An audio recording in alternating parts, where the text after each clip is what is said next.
வணக்கம். தமிழ் ஃபுட் கார்னரில் இன்னைக்கு ஹோட்டல் ஸ்டைலில் சுவையான இட்லி சாம்பார் பண்ண போகிறோம்.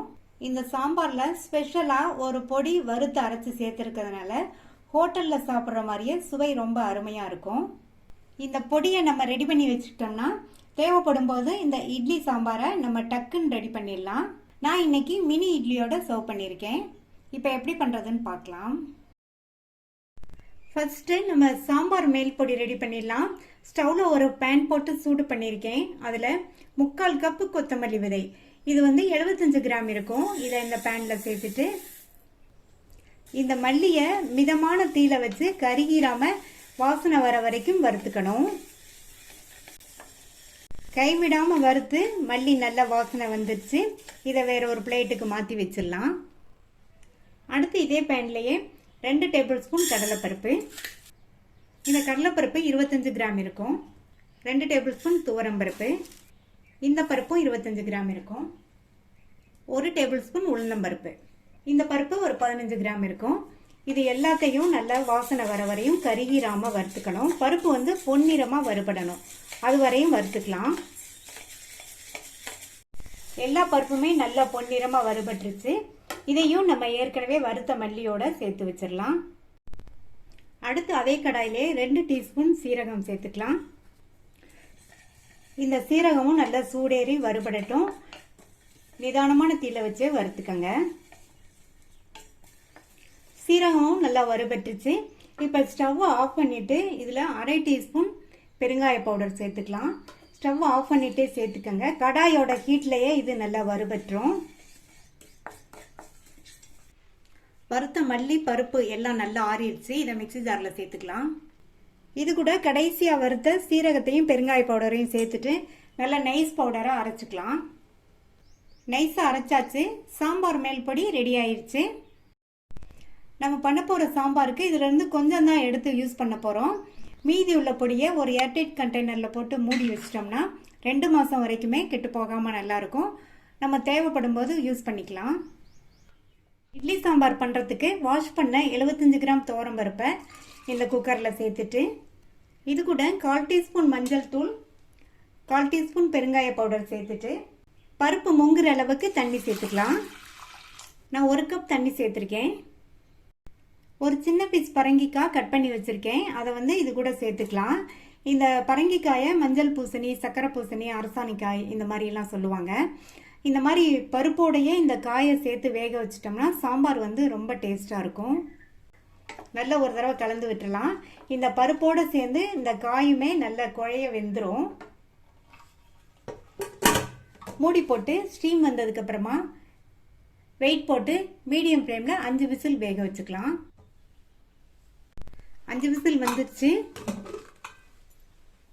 பருப்பு காய் எல்லாமே நல்லா குழைவாக வெந்துருச்சு. இதை ஒரு கரண்டியோட பேக் சைடு வச்சு நல்லா இந்த மாதிரி மசிச்சு விட்டுட்டு இதை தனியாக எடுத்து வச்சிடலாம். நல்லா மசிச்சாச்சு. இந்த மாதிரி மசிச்சுக்கணும். இதை வேற ஒரு பாத்திரத்துக்கு மாற்றி வச்சுக்கலாம். அடுத்து சாம்பார் பண்ணுறதுக்கு இந்த பேனில் 4 டீஸ்பூன் எண்ணெய் சேர்க்குறேன். எண்ணெய் சூடாயிடுச்சு. அதில் 1/2 டீஸ்பூன் கடுகு பொரிய ஆரம்பிச்சிருச்சு. 1/2 டீஸ்பூன் உளுந்து சேர்த்துக்கங்க. அடுத்து 1/4 டீஸ்பூனில் பாதி வெந்தயம் சேர்த்துக்கலாம். எல்லாமே நல்லா பொரிஞ்சிருச்சு. 1/2 கப் அளவுக்கு பொடியாக கட் பண்ண வெங்காயம் சேர்த்துக்கலாம். நான் சின்ன வெங்காயம் சேர்த்துக்கிறேன். நல்லா இருக்கும் டேஸ்ட்டாக. ஒருவேளை இல்லைன்னா நீங்கள் பெரிய வெங்காயம் 1/2 கப் அளவுக்கு கட் பண்ணி சேர்த்துக்கங்க. அடுத்து இது கூட கறிவேப்பிலையும் 2 காஞ்ச மிளகாவும் 2 கீறின பச்சை மிளகாவும் சேர்த்துக்கலாம். நல்லா வதக்கி விட்டுக்கலாம். இந்த வெங்காயம் லைட்டாக அதனுடைய கலர் மாறி வர வரைக்கும் வதக்கிக்கணும். வெங்காயத்தை இந்த அளவுக்கு வதக்கிட்டு இது கூட 2 மீடியம் சைஸ் தக்காளியை கட் பண்ணி சேர்த்துக்கங்க. தக்காளியை சேர்த்த உடனே இந்த சாம்பாருக்கு தேவையான அளவு உப்பு சேர்த்து வதக்கிக்கலாம். இப்போவே உப்பு சேர்த்துட்டோம்னா தக்காளி நல்லா மசியாக வதங்கிடும். தக்காளி வதங்கி நல்லா மசிஞ்சு வரட்டும். மூடி வச்சிடலாம்.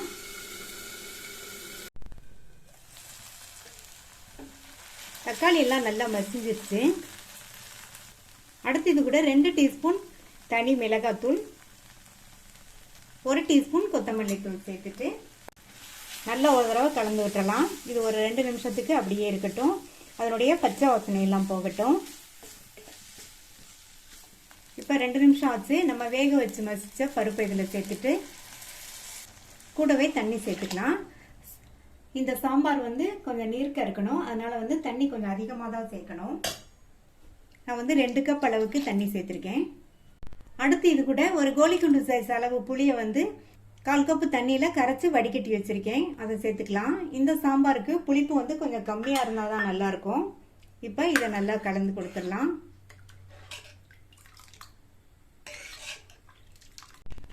நல்லா கலந்து விட்டாச்சு. தக்காளி சேர்க்கும்போது நம்ம உப்பு சேர்த்தோம். இப்போ செக் பண்ணிவிட்டு இன்னும் கொஞ்சம் உப்பு தேவைப்பட்டால் சேர்த்துக்கலாம். நான் இந்த அளவு உப்பு சேர்க்குறேன். இந்த சாம்பார் 5லேருந்து 6 நிமிஷத்துக்கு நல்லா கொதிக்கட்டும். இப்போ 6 நிமிஷமாக கொதிச்சு சாம்பார் ஓரளவு வத்தி வந்திருக்கு.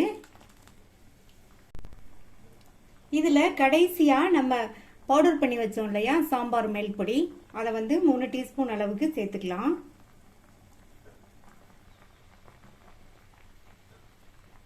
இந்த பொடி பார்த்தீங்கன்னா இந்த சாம்பாருக்கு நல்ல ஒரு வாசனையும் டேஸ்ட்டும் கொடுக்கும். நல்ல கமகமன் வாசனையாக இருக்கும். நான் 3 டீஸ்பூன் சேர்த்துருக்கேன். உங்களுக்கு தேவைன்னா இன்னும் கொஞ்சம் கூட சேர்த்துக்கங்க. இந்த பொடியை சேர்த்ததுக்கப்புறமா நல்லா ஒரு தடவை கலந்து விட்டுருங்க. இது 1 நிமிஷத்துக்கு மட்டும் நல்லா கொதிக்கட்டும். இப்போ 1 நிமிஷம் கொதிச்சிருச்சு. இந்த சாம்பார் பார்த்தீங்கன்னா நம்ம ஹோட்டலில் சாப்பிட்ற சாம்பார் மாதிரியே நல்லா கமகமன் வாசனையாக டேஸ்ட்டாக இருக்கும். அடுத்து இதில் பொடியாக கட் பண்ண கொத்தமல்லி இலைகளை சேர்த்துடலாம். கொத்தமல்லி இலைகள் சேர்த்ததுக்கப்புறமா நல்லா ஒரு தடவை கலந்து விட்டுட்டு ஸ்டவ் ஆஃப் பண்ணிடலாம். நல்லா கமகமன் வாசனையோட ஹோட்டல் ஸ்டைல் இட்லி சாம்பார் சூப்பராக ரெடி ஆயிடுச்சு. மினி இட்லி பிளேட்டில் எண்ணெய் அப்ளை பண்ணி வச்சுருக்கேன். இந்த இட்லி பிளேட்டில் ஒவ்வொரு குழிலையும் இட்லி மாவை ஊற்றிடலாம். 1 ஸ்பூன் வச்சு இந்த மாதிரி விட்டோம்னா கரெக்டாக இருக்கும்.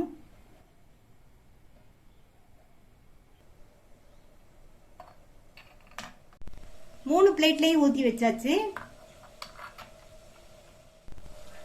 பாத்திரத்தில் தண்ணி விட்டு நல்லா கொதிச்சுட்டு இருக்கு. இந்த மாதிரி கொதிச்சதுக்கு அப்புறமா நம்ம ஊற்றி வச்ச இந்த இட்லி பிளேட்டை வச்சுட்டு மூடி வச்சிடலாம். ஸ்டவ் மீடியம் ஃப்ளேமில் இருக்கட்டும். மினி இட்லிங்கிறதுனால வேகமாகவே வெந்துடும். 6லேருந்து 7 நிமிஷம் கழித்து பார்க்கலாம். இப்போ 7 நிமிஷம் ஆச்சு. ஒரு டூத் பிக் வச்சு இந்த மாதிரி குத்தி பார்த்தோம்னா ஒட்டாமல் வரும். இப்போ இட்லி நல்லா வெந்துருச்சு. இந்த இட்லி பிளேட்டை வெளியில் எடுத்து வச்சு ஆறுனதுக்கப்புறமா வேறு பிளேட்டுக்கு மாற்றி வச்சிடலாம். இட்லி நல்லா ஆறிடுச்சு, வெளியில் எடுத்தாச்சு. இப்போ இதை சர்வ் பண்ணிடலாம்.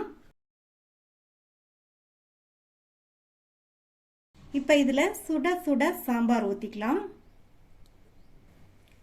மேலே கொஞ்சம் நெய் சேர்த்துக்கலாம். நெய் சேர்த்தோம்னா நல்லா டேஸ்ட்டாக இருக்கும். நெய் நீங்கள் விருப்பப்பட்டால் சேர்த்துக்கோங்க, இல்லைன்னா ஸ்கிப் பண்ணிடலாம்.